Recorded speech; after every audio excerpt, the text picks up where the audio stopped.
Welcome everyone. My name is Lisa Gonzalez and I'm with Meditation for Leadership, a nonprofit organization on a mission to bring you the benefits of meditation.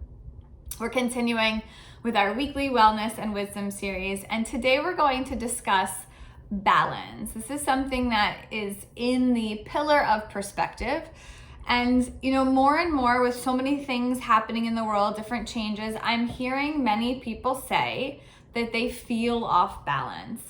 And we know that meditation can help you find that equanimity, that path again to feeling like we're not going to topple over. It's, one of the things I love about Steve's book, Leading from Within, is that he focuses on different leaders in business and shows how meditation made an impact in their career. So in this section of the book, he talks about Arianna Huffington.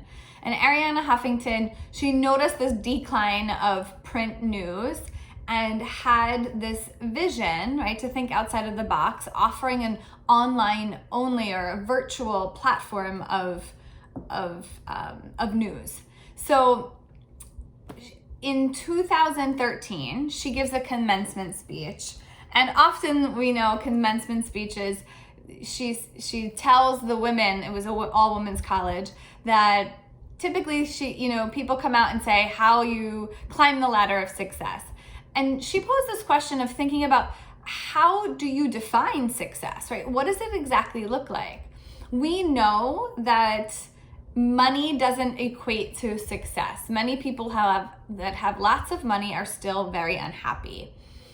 So she has this metaphor that she talks about this stool, a three-legged stool. And money and power are two of the legs. And you can find some balance on that for a certain amount of time, but eventually if those are the only two legs, it's going to topple over.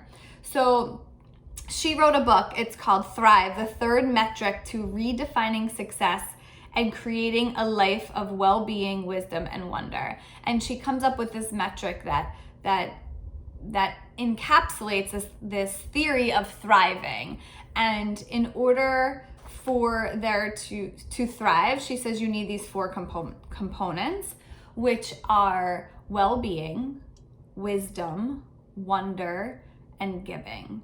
So we're going to talk about those four components of thriving and how that can help you when you consider all four of those things to finding a life where you're going to have long-term success and balance, because we don't want to topple over, right? We want to be able to go and be successful in the long run.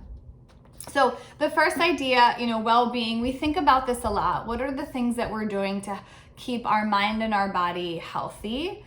Meditation has proven to decrease stress. We know that having a daily meditation practice gives you the space to kind of pause and notice how you're responding rather than constantly living in that state of reacting. She talks a lot about setting boundaries, how your space of rest or your bedroom should be a device-free space. Talks about finding rituals or creating patterns where you're building in natural breaks, whether it be a daily meditation or a weekly yoga class or a day of rest. Many religions have a full day of rest built in. So finding and creating patterns to make sure that you are healthy mentally, emotionally, because we know we can't pour from an empty cup, that we have to be able to find things that bring us happiness, fulfillment as well. And that we're taking care of our body and mind. So well-being is one of those metrics. And then we have wisdom. And when we talk about wisdom, we're not necessarily talking about, knowledge or what you learn in school. Wisdom is this taking the knowledge that you know and combining it with intuition. Often a lot of us will say, I just had this gut feeling. The problem is that we move so fast in our lives right now that we don't get time to tap into that, to slow down and listen to that inner wisdom, that gut or that intuition. The process of meditation allows us space to kind of notice what arises. And this is important, successful leaders are able to do that. They're able to tap in to that inner wisdom and take all aspects, right? To see the whole big picture, to take what they know intellectually and then listen to what they feel in their body to make decisions to move forward. Wonder is the third metric. And, this is something that I think about a lot. I previously was an elementary school teacher and spent most of my time in the upper grades, but spent some time with the younger grades too. And I have children of my own. And if you've ever watched a child and that sense of wonder that just happens so innately, you see that they're able to look at things with a different perspective and to see, to think outside of the box. There's been many studies that have been done too that look at the creativity levels of children, and they notice how actually it decreases as children grow up or get older, because we get into that analytical thinking part of our mind, and we also start to put more emphasis and attention on what other people think. So we try to fit into these boxes that society tells us to, and we lose that sense of creativity, which for successful leaders, that is what, these visionaries, people who can think outside of the box, this is what helps them, what defines them, really. I mean, when you think about people like Steve Jobs, Arianna Huffington, who were able to see something and do it differently, that is that sense of wonder. But when we stay in those boxes, we lose that. So the process of meditation, it really does create space for us to think in a different way. So that's really important too, that sense of wonder. And then the last one is giving. In many studies of yoga, they talk about karma yoga and this concept of giving. I know for me that giving leads to this sense of fulfillment, and it's not necessarily just money. It's giving time, giving effort, giving even sharing what you know with maybe people underneath you. If you're working in a organization for a long time and you have new hires, being able to kind of guide and mentor them. These are all ways that you can give and help you, right? We're not giving to get back. The idea of karma yoga and the concept of karma is giving to give. And it may come back to you, not necessarily from that same person, but we feel more fulfilled when we're able to give back.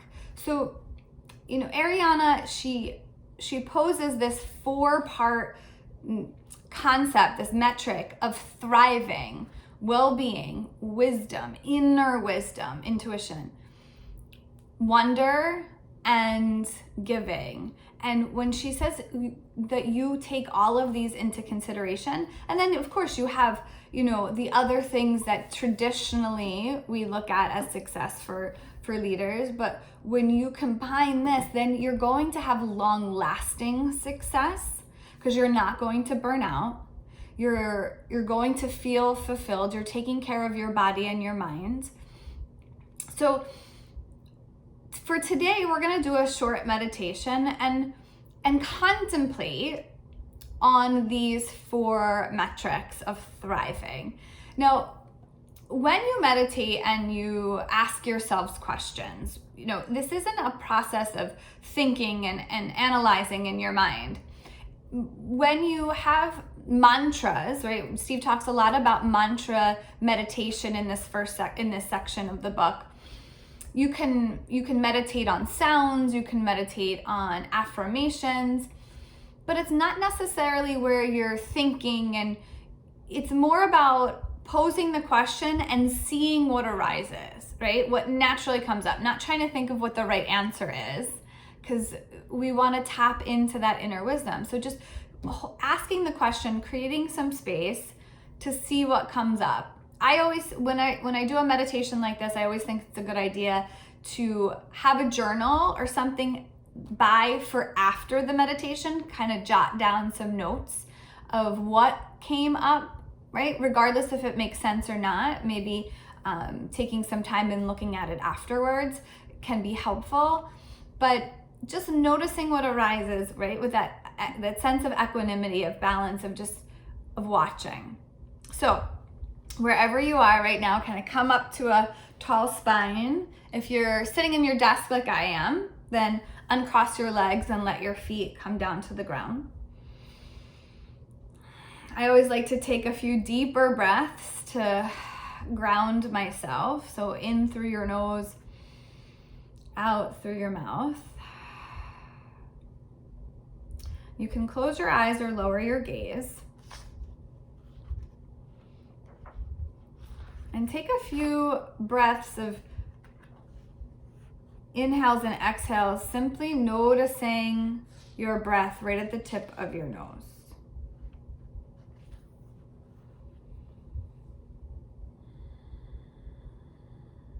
Letting go of any tension in your shoulders, your jaw, or your neck.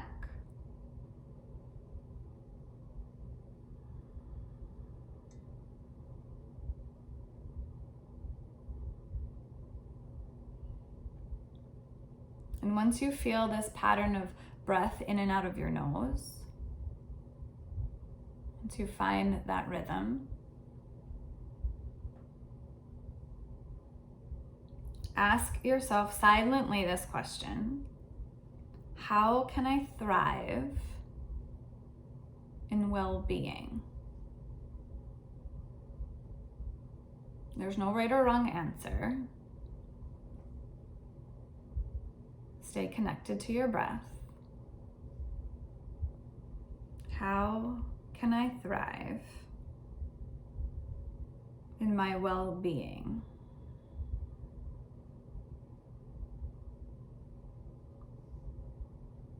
Breathing in and out through your nose, just notice what arises.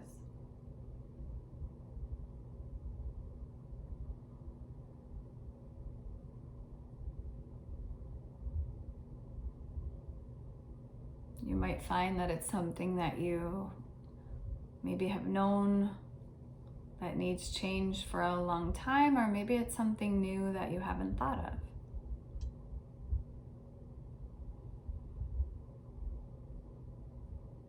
Take another breath in through your nose, out through your nose. And then ask yourself, how can I thrive in wisdom? How can I thrive in wisdom?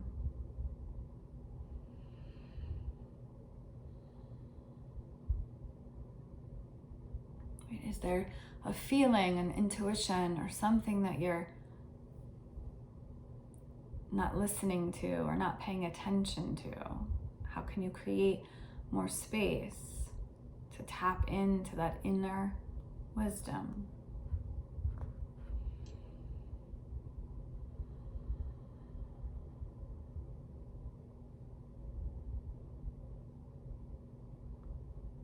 Notice when your mind wanders away from your breath.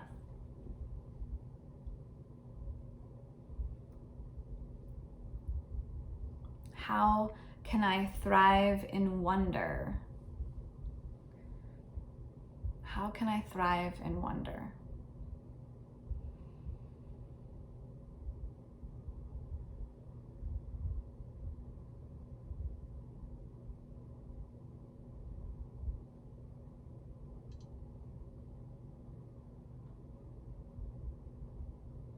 Keep breathing in and out through your nose. And then the final question to ask yourself is, how can I thrive in giving? How can I thrive in giving? Just notice.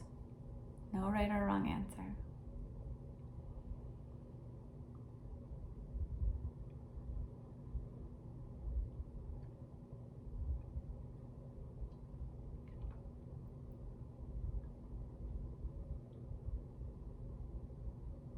Good. Take a deeper, bigger breath in through your nose. Open your mouth, let it go. Now, with our weekly wellness and wisdom series, for timing purposes, these are much shorter, but this is a meditation that you can do and sit with for quite a while. And, especially when you leave enough space to notice what comes up, you'll be surprised when you focus on those things, what ideas arise for you. I have a teacher that would always say, you are your best teacher. The problem is that we're so busy in our world that we don't get time to really sit with that teacher and to sit and notice what's arising. And finding balance is one of the most important things you can do as a leader, as an effective leader, so that you have the ability to make a bigger impact, so that you don't burn out. We don't want to topple over. We want all 3 legs of those stools secure to support us and to support our organizations. So thanks for joining us today. I encourage you to head to leadership.org to check out some of the services that we offer. We have been doing a very successful 5-part series for many organizations, diving into these leadership traits and how meditation can help you and your organization succeed. If you have any questions for us, please don't hesitate to email us at info@meditation4leadership.org. We'd be happy to discuss how we can help you and your organization really tap into this power of meditation. So have a great week, guys, and we'll see you next time.